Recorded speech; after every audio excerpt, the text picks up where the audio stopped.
ये है अपना भिवानी का पटवार भवन और पटवारियों ने अपने पैसे से इसको बनवाया है और सरकार ने इनको ज़मीन अलाट की है और इन्होंने अपने पैसे से चंदा इकट्ठा किया और चंदे से इन्होंने बनवाया है।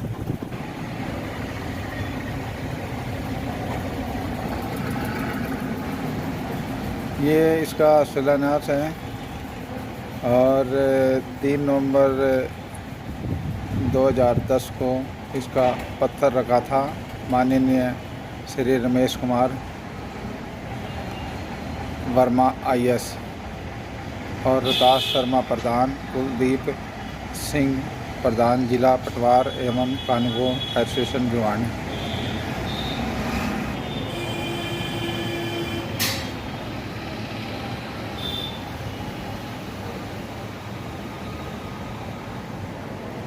तो ये अपने जो मतलब पटवार जो भवन है, तो इसका जो मतलब जो पत्थर रखा था वो मतलब किसने रखा था इसका? वो माननीय श्री रमेश वर्मा जी IAS डिप्टी कमिश्नर भिवानी ने जी 2010 में।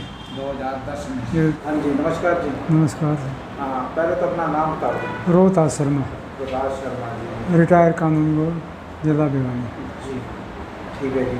अच्छा, ये आज हमें आपके यहाँ पूछने ये बातचीत करने आए हैं, ये जो बिल्डिंग बनी हुई है जो पटवार भवन, हाँ पटवार भवन, तो इसके बारे में पूछने आए भी आपने ये मतलब ये जो बिल्डिंग का इतना बड़ा स्ट्रक्चर जो आपने खड़ा किया, तो ये किस तरीके से खड़ा किया और कहाँ से आपको इसकी गाइडेंस मिली?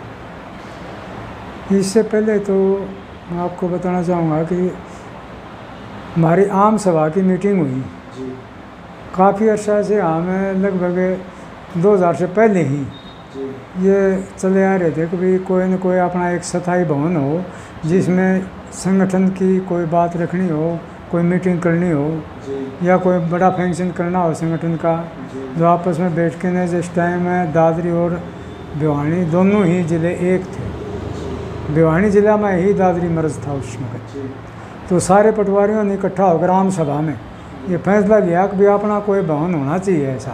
जी उसके बारे में हमने यूनियन से प्रस्ताव पास किया कि भी तात्कालीन DC भिवानी से मिलकर ने जी और कोई ज़मीन की उपलब्ध करवाए, ऐसी व्यवस्था की जाए। जी हमने तात्कालीन DC भिवानी से मिला जी और उन्होंने हमारे को बड़ा सहयोग दिया। श्री विकास गुप्ता जी, विकास गुप्ता जी तत्कालीन DC थे। उन्होंने भी मैं आपके कोशिश की बड़ी सराहना करता हूँ और मैं जितना सहयोग होगा आपको दूंगा। तो उनके प्रयास से हमने ये ज़मीन उपलब्ध करवाई उन्हीं ने। इसमें कुछ अड़चन आई कि भी वो मेडिकल कॉलेज बन सकता है या सिविल हॉस्पिटल के नज़दीक है या ज़मीन उसकी नहीं है, तो उन्होंने चंडीगढ़ लिखा उनको और चंडीगढ़ से हमें नो ऑब्जेक्शन ने दिया भी इनको यो एक मार्ग बना दिया, नक्शा बना के ने भी ई मार्ग अनुसार इनको ज़मीन दी जानी उचित है। जी तो तत्कालीन FCR से मंजूरी मिली और सरकार की मंजूरी के बाद फिर हमने इकट्ठे हुए कि भी आपने भूमि तो मिल गई इसके लिए, लेकिन पैसा कहाँ से आए? पूरे दोनों ही दादरी और भिवानी जो पहले एक था भिवानी जिला, उनके सभी पटवारियों ने इकट्ठा होकर ने ये जिम्मेवारी मेरी लगाई भी आप इसका माध्यम बनाओ, कमेटी बनाओ। उसकी हमने एक कमेटी गठित की, उस कमेटी का मैं प्रधान बनाया। तो उस समय हमने सब ने सोच के ने ये बनाया कि भाई सभी पटवारियों से और आम पब्लिक से इतना बड़ा भवन बनावाएंगे आपा कोई अपना बना, तो वो तो आप पटवारी जो रेवेन्यू डिपार्टमेंट है यो सीधा पब्लिक से कंटेक्ट है। थोड़ी नज़र आपके सामने रहे तो हाँ, मतलब सामने देख सकें। सीधा पटवारी और कानगो या कोई रेवेन्यू डिपार्टमेंट है वो सीधा पब्लिक से कनेक्ट है। जी उसका संबंध सीधा पटवारियों ना पब्लिक से है और पब्लिक से भी आप इस बारे में कुछ न कुछ मदद करें, आर्थिक मदद लें। तो इसमें हमने पब्लिक से भी सहयोग लिया। सभी नंबरदार गांव वासियों से, भू मालिकों से, सभी से, प्रॉपर्टी डीलर से, जितने भी आदमी शहर के थे गणमान्य, उनसे सबसे, और सारे हमारे पटवारी दोनों जगह के। अब जिला चरखी दादरी और भिवानी दोनों के पटवारियों ने सब ने मिलकर करा भी जितना संभव हो उसका अपनी मर्जी से जो चंदा देगा वो दे दे। तो सभी ने अपनी हैसियत से अधिक चंदा दिया, और उस चंदे से हमने उस समय मतलब अब भी इसका काम थोड़ा सा बाकी रह रहे हैं, लेकिन उस समय हमने लगभग 52-53 लाख रुपया इकट्ठा किया, और 52-53 लाख रुपया इकट्ठा करके नहीं वो भवन बनाया। लेकिन आधा अधूरा हुआ है अभी, ऊपर भी काम रह रहे हैं, और इसकी वाइट वॉशिंग या जोड़ियों के जो आप देखते हो इसके रंग रोगन बाहर के फाउंडेशन इसका ये काम रह रहा है। तो अब थोड़ी सी आर्थिक तंगी है, जिस टाइम सरकार से या फिर पटवारियों से एक बार सहयोग करके ने बाकी इस पर फिर काम शुरू करेंगे। अच्छा, कुछ हमें बाहर से जब हम देखते हैं इस बिल्डिंग को तो ऐसे लगता है जैसे कोई मैरिज पैलेस है, या फिर मतलब कोई हम इसमें फंक्शन भी कर सकते हैं। इसकी क्योंकि जो है ना लोकेशन इसके अंदर से बाहर से इस टाइप से बनी है, अभी कोई मतलब इमरजेंसी में या किसी भाई को कोई शादी का प्रोग्राम करना हो या कुछ करना हो तो वो कर सकता है इसमें? नहीं कर सकता, मतलब हमें इस बारे में कुछ नहीं करा। वो भी आपकी कमेटी ने मतलब इसके बारे में मतलब ऐसा कुछ नहीं करा। नहीं, हम किसी को किराए पे देते हैं। जैसे कई बार कोई आता है कि हम सेल लगा दें या और कुछ कर दें, बिल्कुल नहीं, मना कर देते हैं सब। नहीं, कोई शादी का इसमें कोई फंक्शन नहीं होता, मतलब प्राइवेट आदमी के लिए कोई जगह नहीं है इसमें। पटवारी से अपने भाई वो अपना फंक्शन करो, अपना कोई काम करो, जो कोई जर्नल मीटिंग हो डिस्ट्रिक्ट की हो, डीसी ने लेनी है या और किसी अधिकारी ने लेनी है, या अपनी खुद की पर्सनल यूनियन की मीटिंग होती है वो लेनी है, तो वो इस भवन में होती हैं। तो आगे के लिए क्या सोचा है इसमें भवन में?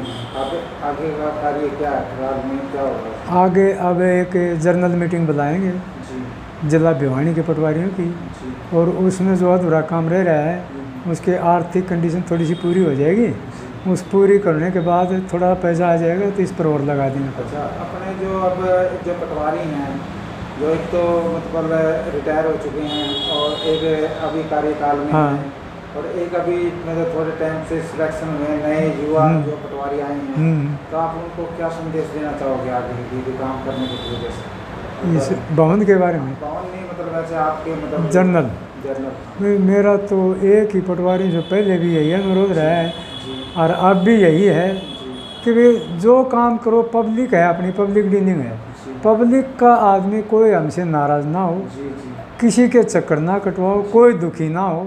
और अब तक इस जिला में ऐसा सिस्टम है कि कोई किसी पटवारियों से कोई शिकायत नहीं है किसी पब्लिक आदमी की, अगर हमने मिले को नहीं, तो हर आदमी, हर पटवारी सहयोग करता है। पब्लिक भी भिवानी की ऐसी है कि भी वो पटवारियों का सहयोग करती है, और पटवारी भी भिवानी का अपने से हैसियत से ज़्यादा सहयोग देते हैं। तो सुनने में आया कि आप समय समय पर यहाँ पे जो है ना मतलब अपना कार्यकाल जो है मतलब काम करवाते रहते हो, रिटायरमेंट के बाद भी पूरा संभाल रहे हो, इसको पूरा सहयोग दे रहे हो। हाँ, ये तो इनका प्यार है पटवारियों का, जो हाल पटवारी हैं अपने, तो इनका प्यार है, ये मान सम्मान देते हैं, कभी कह देते हैं मैं आ जाता हूँ यहाँ, और इनको मार्गदर्शन देता रहूँ, और इनसे मैं भी कुछ न कुछ सीखता हूँ।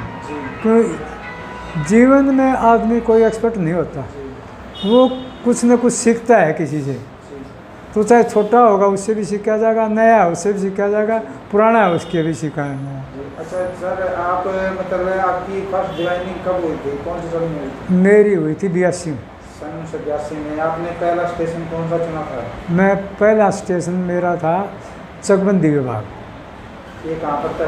चकबंदी विभाग था, जो इसी में रेवनुमा एक अलग है जहाँ चकबंदी नहीं हो रही ना गम्मा में जिसकी, उसमें हाँ चकबंदी। तो पहली पोस्टिंग मेरी छपार गांव पे हुई थी, जो अब जिला चरखी दादरी में स्थित,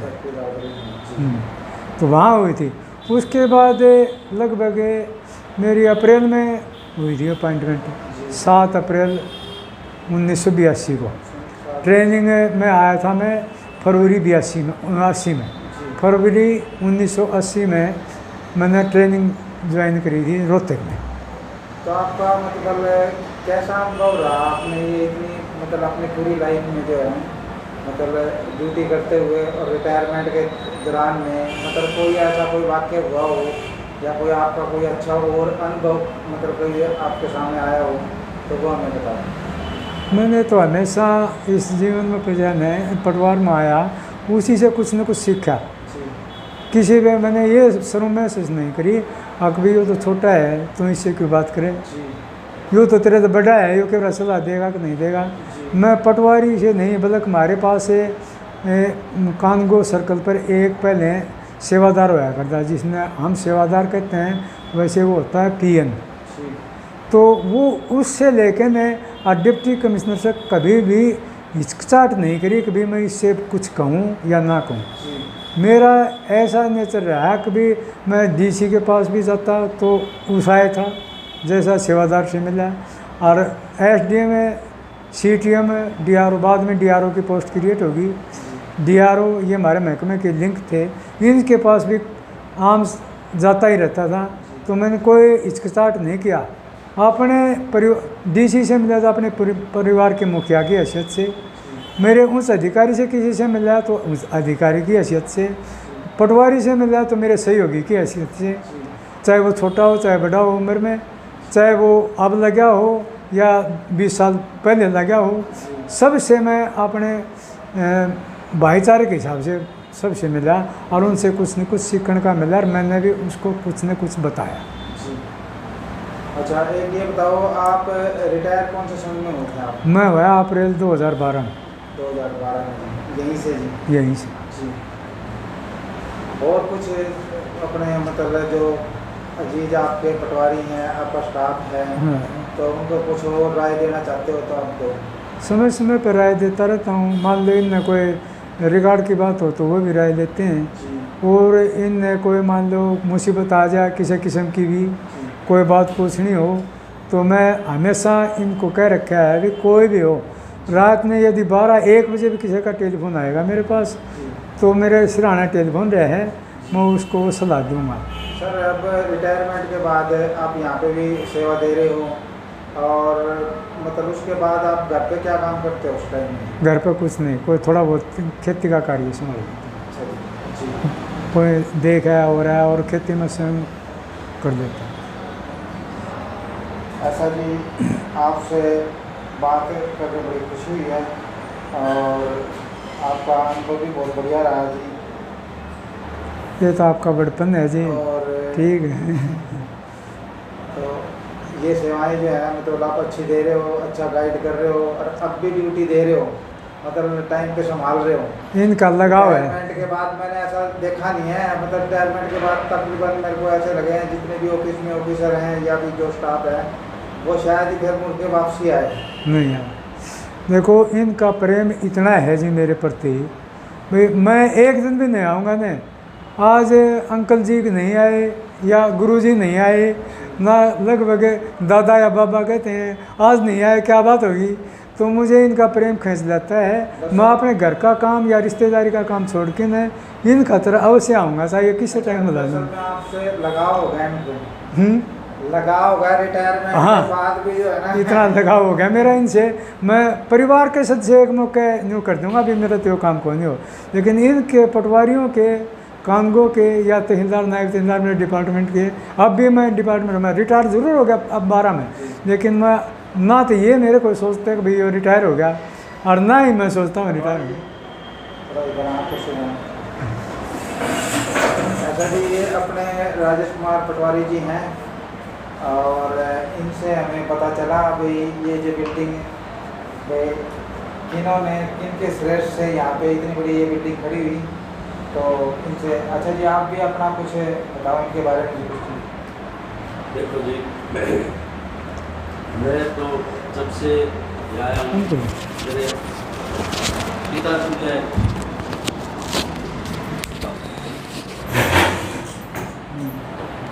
मैं सन 1998-99 में यहाँ फील्ड ट्रेनिंग में आया। उस टाइम हमारे दादा रोहतास जी जो है लोहारू और बाड़ा साइड में थे। मैं इनके संपर्क में 2004-5 में 3 में आया। ये यहाँ पर भिवानी लोड में गिरदावर आए तो इनके अंदर मेरे को एक अपने पिता से भी बड़ी खूबी दिखाई दी और इनके आदर्श और मार्गदर्शन से मैं आज इस मुकाम पे हूँ, जो कि जब एक दिन भी ये मेरे को नहीं बातचीत होती तो मेरे को ऐसा आभास होता है कि भाई आज अपने पिता से बात नहीं कर पाया। मैं अपने खुद की पिता से इतना संपर्क नहीं रखता जितना इतना मेरा तो एक परिवार की तरह, यानी जो भी कुछ गाइडलाइंस होती है मेरे को ये गाइडलाइन करते हैं। और जो पटवार के लिए आज ये तन मन धन से जो कर रहे हैं उसका मेरे ख्याल से हरियाणा के अंदर कोई शानी नहीं है।